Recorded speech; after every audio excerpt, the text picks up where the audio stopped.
பார்க்குறதுக்கு என்னமோ சைலண்டாக இருக்கிற மாதிரி தெரியுதுல, பயங்கரமான திருட்டு பய, மொள்ளமாரி பய, முடிச்சவிக்கி பய அப்படின்னு நம்ம இவரை திட்ட முடியாது. காரணம் என்னென்னா, இவர் ட்ரம்ப்பினுடைய மருமகனாக போயிட்டார்.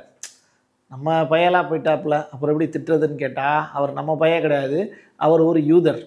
சரியா? அவர் வேற ஒரு இனம். ரைட்டா? இப்போது ஜாரட் குஷ்னர் அப்படிங்கிறவர் ஜனாதிபதியினுடைய மருமகன் நான் சொல்லிட்டேன். இப்போ சவுதி அரேபியாவோடு அவர் காட்டக்கூடிய நெருக்கம் அப்படிங்கிறது, இந்த சல்மான் அப்படிங்கிறவர்கிட்ட ட்ரம்ப்பை விட ரொம்ப க்ளோஸாக இருக்கிறவர் இவர் தான். அது மட்டும் கிடையாது, யுஏஇ, ஐக்கிய அரபு எமிரேட்ஸ், இந்த நாட்டோடையும் ரொம்ப க்ளோஸாக இருக்கிறது இவர் தான். காசாவில் அந்த நிலம் இருக்குல்ல, அந்த நிலத்தில் இருந்து எண்ணெய் எடுக்கிறது தொடர்பாகவும் இந்த ஃபோனிக்ஸ் அப்படின்னு சொல்லிட்டு ஒரு நிறுவனம், அது இந்த குஷ்னரோடது தான். இவர் அந்த தன்னுடைய கம்பெனிக்காக பங்குகள் அதிகமான அளவில் சவுதி அரேபியாலையும் யுஏஇலையும் தான் இன்வெஸ்ட் பண்ணியிருக்கார்.